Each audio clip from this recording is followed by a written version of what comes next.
আমরা আজকে জেলা কংগ্রেস থেকে একটা সংবাদ মেলের আয়োজন করেছি। সমগ্র আসামে স্পেশাল রিভিশনের কাজ চলছে, করিমগঞ্জেও চলছে। তো আগে এই স্পেশাল রিভিশন ছিল না, আগে ছিল সামারি রিভিশন, প্রতি বৎসর সেটা হতো। এবার এটা স্পেশাল রিভিশন করেছে এবং এটার কাজ হচ্ছে ঘরে ঘরে গিয়ে সার্ভে করা, কাদের আই কার্ড আছে, ভোটার কার্ড আছে নাকি, আধার কার্ড আছে নাকি, এইগুলি তল্লাশি করা। প্রথম যেদিন সভা হয়েছিল সেই সভায় বলা হয়েছিল যে ইন্ডিয়ান কোনো নাগরিককে যাতে হয়রানি না করা হয়। অনেকেই আজকে কর্মসূত্রে বাইরে আছেন, তাদের কাগজপত্রগুলো খতিয়ে দেখার জন্য বাড়িতে যিনি গার্জিয়ান আছেন সেই গার্জিয়ানে সিগনেচার দিলে হয়ে যাবে, সেটাই বলা হয়েছিল। কিন্তু দুদিন আগে দেখা গেল যেটা সম্পূর্ণ পাল্টে গেছে। এখানে বলা হচ্ছে যে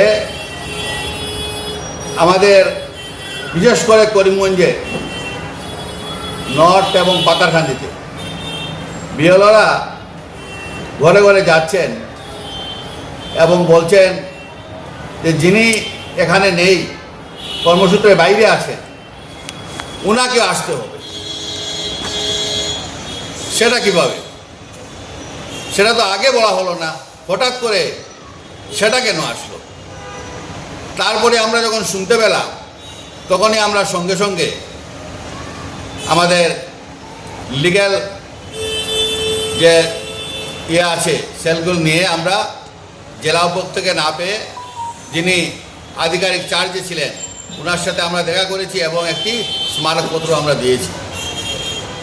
কিন্তু পরবর্তীতে দেখা গেল যে 15 জন বিএলওকে ওদেরকে ছেটে ফেলা হলো এবং তারই জায়গায় আরও 15 জনকে নিয়ে আসা হলো,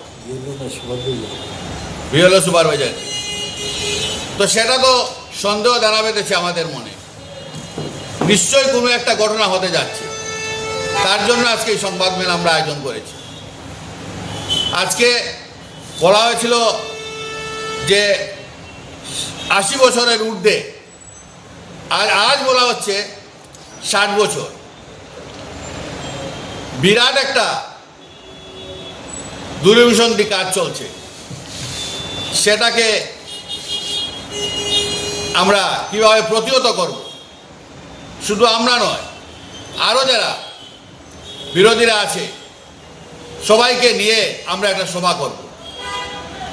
আজকে জেলা উপায়ুক্ত এত বড় সিদ্ধান্ত নিলেন, তিনি সব বিরোধী দলকে অল পার্টি মিটিং করতে লেগেছিল, তিনি তো করেন নাই, না করে একতরফাভাবে সেই সিদ্ধান্ত নিয়ে নিলেন। সেটা আমরা জেলা কংগ্রেস কোনোভাবেই মানবে না, লাগলে আমরা বৃহত্তর আন্দোলনে যাব। আসামে যে স্পেশাল ডিভিশন চলে, করিমগঞ্জেও চলে, এটার লাগে আমরা আজকে সংবাদ মেল কাছি। যে আগে এসআর মানে সামারি রিভিশন আছে, প্রতি বছর হইতো। এবার এটারে স্পেশাল রিভিশন করছে করিয়া। স্পেশাল রিভিশনের কথা হয়েছে যে ঘরে ঘরে গিয়া সার্ভে করা, ভোটার আই কার্ড আসেনি, আধার কার্ড আসেনি, এইসব জিনিস সার্ভে করা। শুদ্ধ বাংলায় মামা, বাজে না বটি। বিশেষ সম্প্রদায়ে ওদেরকেই 15 জন কাটা হয়েছে। এটাই তো আমাদের সন্দেহ ঘনীভূত হয়েছে যে এই কুটচালকে আমরা ধরতে পেরেছি বলেই আমরা খবর পেয়ে সাথে সাথেই আমরা জেলা উপায়ুক্তর সাথে প্রথমে টেলিফোনে যোগাযোগ করি, তারপর আমরা যিনি ইনচার্জ আছেন ওনার কাছে আমরা যে স্মারকপত্র দিয়েছি। আচ্ছা, একটা কথা